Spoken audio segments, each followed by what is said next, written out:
وعلیکم ورحمۃ اللہ وبرکاتہ۔ حکیم قاری محمد عمر، شفاء المریض دواخانہ چک نمبر 7 سینی بار ضلع ننکانہ صاحب سے آپ سے مخاطب ہوں۔ امراض معدہ پر میں نے پہلے 4 نسخہ جات آپ حضرات کے سامنے پیش کیے ہیں۔ جو احباب ان میں سے کوئی بھی نسخہ بنائے گا انشاءاللہ اس سے فائدہ پہنچے گا، اور یہ نسخہ جات مزاج کے اعتبار سے ہیں۔ گرم مزاج والوں کے لیے علیحدہ نسخہ ہے، خشک مزاج والوں کے لیے علیحدہ نسخہ بیان کیا گیا ہے، اور تر مزاج والے یعنی بلغمی مزاج والوں کے لیے علیحدہ نسخہ بیان کیا گیا ہے۔ تو اس لیے بہت سوچ سمجھ کر نسخہ بنائیں، اور اگر نسخہ بنانے سے پہلے مشورہ کرنا چاہیں تو فون نمبر آپ کے پاس موجود ہے، اسکرین پر چل رہا ہے، اس نمبر پر رابطہ کر لیں اور نسخہ بنائیں، انشاءاللہ بہت فائدہ اٹھائیں گے۔ ابھی آج میں آپ حضرات کے سامنے یہ آپ سے گزارش کرنا چاہتا ہوں کہ بغیر دوائیوں کے کس طرح ہم امراض معدہ کا علاج کر سکتے ہیں، کیونکہ معدے کے امراض مختلف ہیں اور ہر دوسرا شخص معدے کے امراض میں مبتلا ہے۔ تو بغیر دواؤں کے کس طرح ہم معدے کے امراض کا علاج کر سکتے ہیں۔ تو جو احباب نئے آئے ہیں ان سے گزارش ہے کہ میرے چینل کو سبسکرائب کر لیں، تاکہ ہر آنے والی نئی ویڈیو آپ کے سامنے آ جائے اور آپ اس سے بھرپور فائدہ اٹھا سکیں، اور خدمت خلق کے جذبے کے ساتھ اس ویڈیو کو زیادہ سے زیادہ آگے شیئر کرتے جائیں۔ امراض معدہ میں پہلی علامت جو ہے بعض لوگوں کے اندر یہ پائی جاتی ہے کہ ان کو کھانے کے فوراً بعد متلی ہونے لگتی ہے، اور بار بار ان کو ایسے محسوس ہوتا ہے جیسے ابھی قے آ رہی ہے، اور بعض لوگوں کو قے آ بھی جاتی ہے۔ طبیعت ہر وقت سست رہتی ہے، اور کھانا جو ہے وہ معدے پر ہی پڑا رہتا ہے، جلن سی محسوس ہوتی ہے، کھانا کھانے کو جی بھی نہیں چاہتا، اور جو ہے بلڈ پریشر بھی لو رہتا ہے۔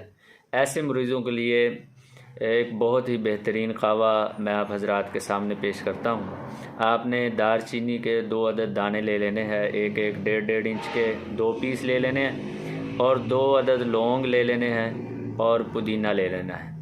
پودینے کے 2 ٹہنیاں پتوں سمیت لے لینی ہیں۔ ان کو 2 کپ پانی میں اچھی طرح ڈال کر پکا لیں۔ پکانے کے بعد جو ہے جب 1 کپ رہ جائے تو اس کو پن چھان لیں، اور اس میں چینی ڈال کر یا شہد ڈال کر، اور ہو سکے تو آدھا لیمو بھی ڈال لیں، تو انشاءاللہ العزیز پہلی خوراک سے فائدہ پہنچے گا۔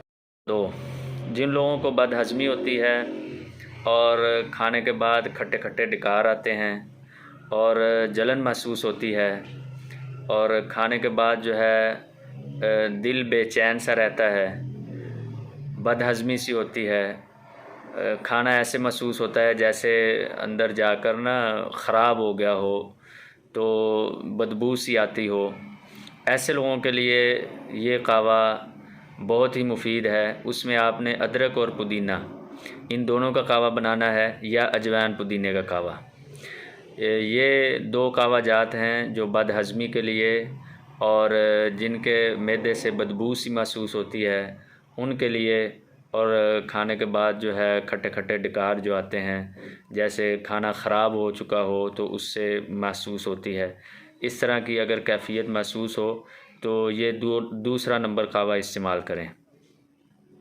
اور قہوہ نمبر 3 یہ ہے کہ جن لوگوں کو معدے کے اندر گرمی محسوس ہوتی ہے، جلن محسوس ہوتی ہے، اور کھانا معدے کے اوپر پڑا رہتا ہے ہر وقت، اور کھانے کی خوشبو سونگھتے ہی ان کی جو ہے طبیعت خراب ہونے لگتی ہے اور متلی سی محسوس ہونے لگتی ہے، اور پیشاب پیلا آتا ہے اور گرمی ہوتی ہے، تو گرمی کے لیے، معدے کی گرمی اور جلن کے لیے یہ بہت ہی مفید قہوہ ہے۔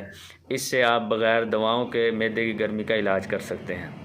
اس میں آپ نے لینا ہے سونف، زیرہ اور چھوٹی الائچی۔ سونف چھوٹی آدھی چمچ، اور زیرہ چھوٹی آدھی چمچ، اور الائچی 3 سے 4 عدد، چھوٹی الائچی، سبز الائچی۔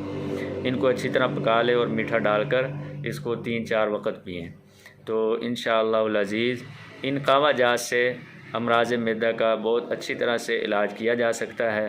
جو احباب اپنے لیے مشورہ کرنا چاہتے ہیں کہ کس طرح ہم کون سا قہوہ استعمال کریں، تو اسکرین پر آپ کو فون نمبر دیا جا رہا ہے، اس فون نمبر پر رابطہ کریں، انشاءاللہ آپ قہوہ جات سے ہی اپنے معدے کا علاج کر سکتے ہیں۔ دعاؤں کا طالب حکیم قاری محمد عمر، شفاء المریض دواخانہ، چک نمبر 7، سینی بار، ضلع ننکانہ صاحب۔